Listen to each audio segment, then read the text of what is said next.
नमस्कार दोस्तों, रोहित है। अब आप लोगों का एग्ज़ाम जो है बहुत, अगर आप ध्यान से देखें तो 50 दिन के अंदर में मैक्सिमम है, 50 दिन के अंदर में आपका एग्ज़ाम होने वाला है। तो उसके लिए ज़रूरी क्या है? उसके लिए ज़रूरी ये है कि कम से कम आप प्रतिदिन अब 8 से 10 घंटा पढ़ना आप स्टार्ट करेंगे। पर 8 से 10 घंटा पढ़ना तो महत्वपूर्ण है, पर कैसे पढ़ना है ये भी बहुत महत्वपूर्ण है। आपको इस तरह से पढ़ना है कि आपकी एफिशिएंसी बहुत हाई होनी चाहिए। एफिशिएंसी और प्रोडक्टिविटी को कैसे इंक्रीज करना है, आज उस पर हम लोग डिस्कशन लेकर आए हैं कि किस तरह से हमारा प्रोडक्टिविटी बहुत हाई हो, ताकि ये जो हम 8 से 10 घंटा पढ़ रहे हैं इसका जो input to the output ratio है वो बहुत ही ज़्यादा रहे। दोस्त, कुछ हम लोगों को मेल आया है, और देखो इस चीज़ का जो भी एग्जाम का कॉम्पिटिटिव एग्जाम यूपीएससी और स्टेट पीसीएस का जो लोग तैयारी कर रहे हैं वो दो कैटेगरी में उसका मैं डिवीज़न करता हूँ। एक कैटेगरी इंजीनियर्स का है, एक कैटेगरी में अदर देन इंजीनियर्स हैं। उसमें हिस्ट्री वाले हैं, इंग्लिश लिटरेचर वाले हैं, दूसरे ब्रांच वाले लोग हैं वो हैं। और एक कैटेगरी ऑफ ग्रुप जो है वो इंजीनियर्स का है। इसमें बहुत ऐसे लोग हैं जिसका मुझे मेल आया, 5-6 मेल आया कि सर हम इंजीनियरिंग पास आउट हैं, और घर वाला बहुत मजाक उड़ाता है कि सर तुम इंजीनियर हो और तुम्हारा नौकरी नहीं लगा। एक तो तुम इंजीनियरिंग की मैकेनिकल से, कंप्यूटर साइंस से, इंफॉर्मेशन साइंस से, और ऑप्शनल तुम ले रहे हो हिस्ट्री, ऑप्शनल तुम ले रहे हो ज्योग्राफी। इसका मतलब कि तुमने इंजीनियरिंग में पढ़ाई ही नहीं करी। तो इसका भी एक बहुत दंश झेलना पड़ रहा है लोगों का, ये बार बार का शिकायत है। मेरा एक बहुत मैसेज है, मैं भी इसी पूल से बिलोंग करता हूं, तो मेरा आप लोगों के एक बहुत सिंपल एक मैसेज है जो दोस्त हमारे इंजीनियर्स हैं। What we have studied, what we have inculcated in those 4 years, you may not have inculcated. आपने आत्मसात भले नहीं मैकेनिकल इंजीनियरिंग को किया हो, इलेक्ट्रिकल इंजीनियरिंग को किया हो, या कंप्यूटर साइंस को आपने आत्मसात नहीं किया हो, but in those 4 years what you have inculcated is an attitude of never giving up. आपने इस एटीट्यूड को इनकलकेट किया है कि the attitude of the never giving up. In a completely lost scenario we never give up, we never hang our boots, we hang in over there, and this is the attitude which we have inculcated in those 4 years। We hang in over there till our last breath. और इस चीज को याद रखिएगा कि this is the mantra for the success. And ये तो छोटा मोटा एग्जाम है, ये तो जीवन के सक्सेसफुल होने का मंत्रा है कि आप नेवर गिव अप वाले एटीट्यूड के लोग हो जाते हैं। और ये तो छोटा मोटा एग्जाम है, स्टेट पीसीएस और यूपीएससी का एग्जाम, तो इसको फतह करना बहुत बड़ी बात नहीं है। बट एक चीज को याद रखिएगा कि ताना तो आएगा, समस्याएं भी आएंगी, चाचा का, रिश्तेदार का ताना सुनना पड़ेगा, पर हम लोगों को एक बहुत ही स्ट्रॉन्ग बेंट ऑफ माइंड से इन चीज़ों को हैंडल करना होगा। मेरा हमको बहुत पसंद है एक लाइन कि माना अगम अगाध सिंधु है संघर्षों का पार नहीं, माना अगम अगाध सिंधु है संघर्षों का पार नहीं, किंतु डूबना मझधारों में साहस को स्वीकार नहीं। तो हम लोग साहसी लोग हैं। उस 4 साल में हम लोग ने साहस को आत्मसात किया है, भले ही हमने मैकेनिकल इंजीनियरिंग को आत्मसात नहीं किया है। और ये एटीट्यूड ही आपको विनर बनाएगा। इसलिए जो आना ताना जो आ रहा है इससे बहुत प्रभावित होने की जरूरत नहीं है।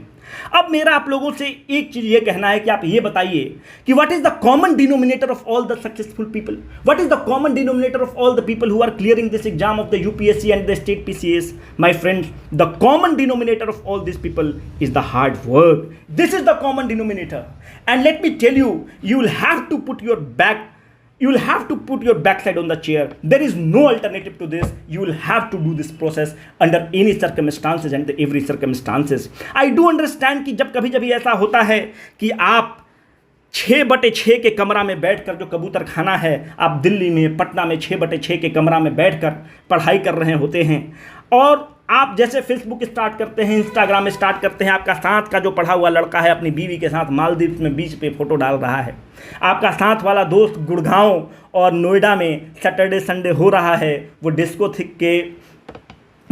थिक पर गर्लफ्रेंड के साथ ठुमका लगा रहा है, एंड यू फील लॉस्ट। आपको लगता है कि यार हम क्या कर रहे हैं। बट याद रखना दोस्त कि 20 years down the line, 30 years down the line, money is not the yardstick by which you will be evaluated at the end of your life. It is not the money which will gauge your जितना तुम successful हो रहे हो. It is the quality of the life, it is the depth of the life which will determine the success of your life, कि आपका जीवन कितना successful हो रहा है. इससे जो आप संघर्ष कर रहे हैं, जो टेबल पे बैठ के 8 घंटा 10 घंटा खींच रहे हैं, ये निवेश है उस क्वालिटी ऑफ लाइफ के लिए जो आप 20 से 30 साल बाद जो चाहते हैं, जो भी आपका जीवन जीने का स्टैंडर्ड आप उसको चाहते हैं, जो भी जीवन में लोगों को टच करने के लिए चाहते हैं, तो ये तो निवेश है। आप ये जो 8 से 10 घंटा बैठ के संघर्ष हिंदू के साथ माथा खपा रहे हैं, इंडियन एक्सप्रेस के साथ माथा खपा रहे हैं, ये तो निवेश है उस क्वालिटी ऑफ लाइफ के लिए मेरे दोस्त। जब निवेश है तो फिर शिकायत किस बात का? It is the investment which you are doing for that quality of the life which you want. और एक चीज याद रखिएगा, winning will cost you everything my friend. It will cost you everything but will reward you with so much more. If you think that the price of winning is too high, then wait for the bill of regret. It will break you into the pieces and you cannot recollect yourself. तो winning का तो cost है, पर उसका भी एक अलग मजा है। और जिस दिन आपने उसका मजा लेना स्टार्ट कर दिया, जिस दिन उसको आपने जीना स्टार्ट कर दिया, उसको आप इंजॉय करना स्टार्ट कर दिए, उसी दिन आप अपना परचम लहरा देंगे। अब बहुत चीजें हो गई, तो अब हम लोग ये बात करते हैं कि कैसे प्रोडक्टिविटी को बढ़ाया जाए। पहली बात है कि 8 से 10 घंटा पढ़ा जा सकता है क्या? आप मुझे ये तो कह ही नहीं सकते कि हम 8 से 10 घंटा पढ़ नहीं सकते हैं। क्यों भाई? जब एग्जामिनेशन का 10 से 15 दिन बचा होता है तो आप क्या करते हैं? जब आप एग्जामिनेशन का 10 से 15 दिन बचा होता है तो आप 10 से 12 घंटा प्रतिदिन पढ़ना स्टार्ट कर देते हैं। जो सीरियस कैंडिडेट हैं 10 से 12 घंटा पढ़ना स्टार्ट करते हैं। दिमाग थकता भी नहीं है, दिमाग लेते रहता है। इसका मतलब कि 10 से 12 घंटा पढ़ने का क्षमता तो है, पर हम लोग पढ़ते नहीं हैं। क्यों नहीं पढ़ते हैं?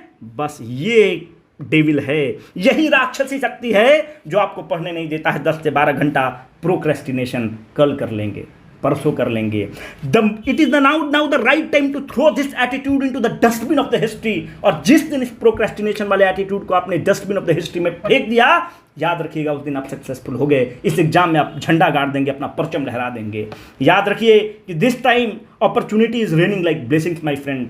Cash in on this opportunity, else the feeling of regret will remain throughout the life. आप भीड़ का हिस्सा बन जाएंगे, और YouTube ऐसे भीड़ को खोज रहा है। YouTube वाला ऐसे भीड़ को खोज रहा है कि आप एक बार 67वीं दें, उसके बाद क्या होगा? 68वीं देंगे तब तो वो अपना कूपन बेचेगा, फिर 68 देंगे, फिर 69 देंगे, तब तो वो 10% वाला कूपन बेचेगा। नहीं बेचेगा तो उसका दुकान कैसे चलेगा? लाखों और करोड़ों रुपया का निवेश हुआ है। दोस्तों, it is the time to tighten your belt. It is the time to throw the attitude of the procrastination into the dustbin. It is the time where you want to live the dream. You put in the effort for the dreams of your parent to make that dream come true. पर इसका इलाज क्या है? समस्या तो समझ में आ गया। आप तो बोलेंगे कि साहब समस्या तो हमको भी पता है कि प्रोक्रेस्टिनेशन है। इसका इलाज क्या है?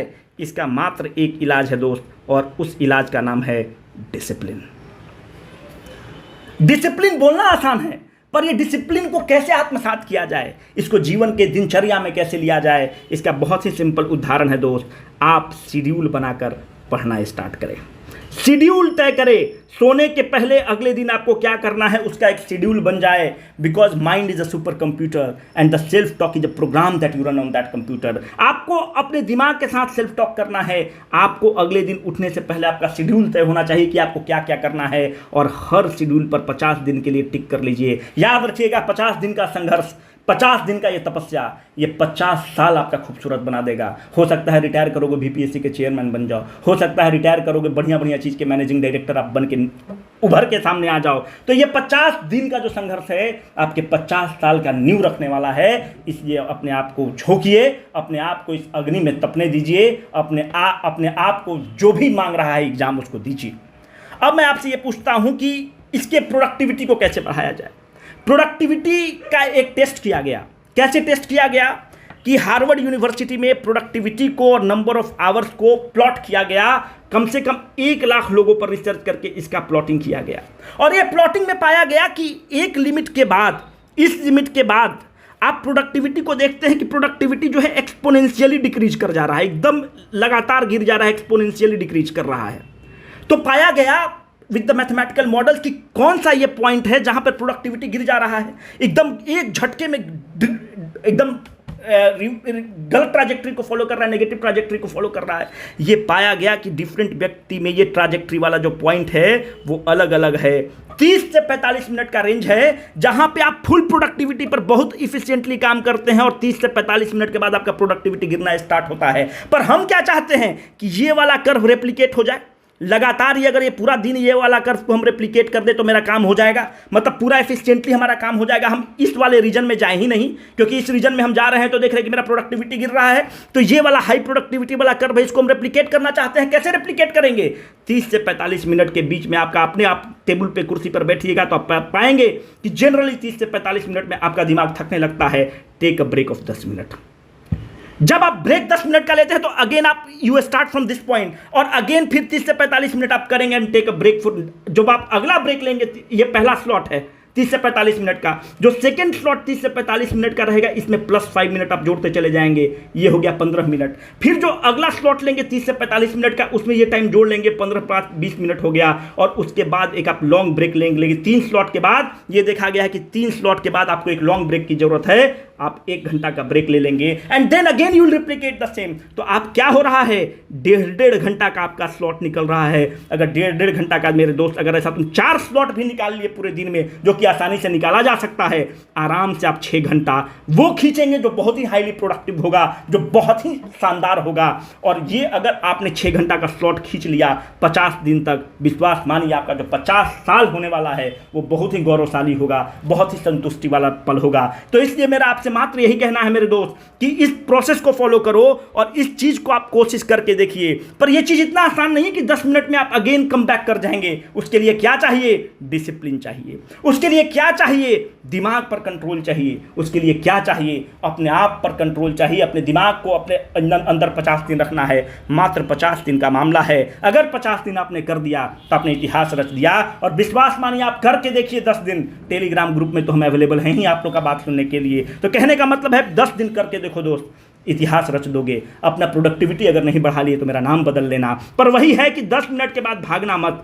10 मिनट में आप क्या करेंगे? कोई गाना सुन लो। अगर सपना चौधरी के फैन हो तो सपना चौधरी का गाना सुन लो। अगर पवन सिंह का फैन हो तो पवन ही सिंह का गाना सुन लो। कुछ लोग अक्षरा सिंह का फैन होगा, कुछ लोग अंग्रेजी मूवी और नेटफ्लिक्स देखता है तो उसको तुम देख लो। But get back within 10 minute. Get back. जो नेक्स्ट सेकंड स्लॉट है वहां पे 5 मिनट बढ़ा के 15 मिनट में आपको आ जाना है। जो थर्ड स्लॉट है वहां पे 20 मिनट में आपको आ जाना है। And you have to return back to the same position and start from the same point. अगर आपने ये चीज कर लिया, आपकी प्रोडक्टिविटी एक्सीलेंट रहेगी और हम लोग इतिहास रच देंगे। BCW का टीम आपके साथ है। बाकी जो भी होगा आप हमें मेल करिएगा, वीडियो बनाएंगे। आपके जो भी ये संघर्ष की जर्नी में है उसके साथ हम लोग खड़े हैं। हिमालय पर्वत की तरह, चट्टान की तरह आपके साथ खड़े हैं। Best wishes from our side. बहुत बहुत धन्यवाद।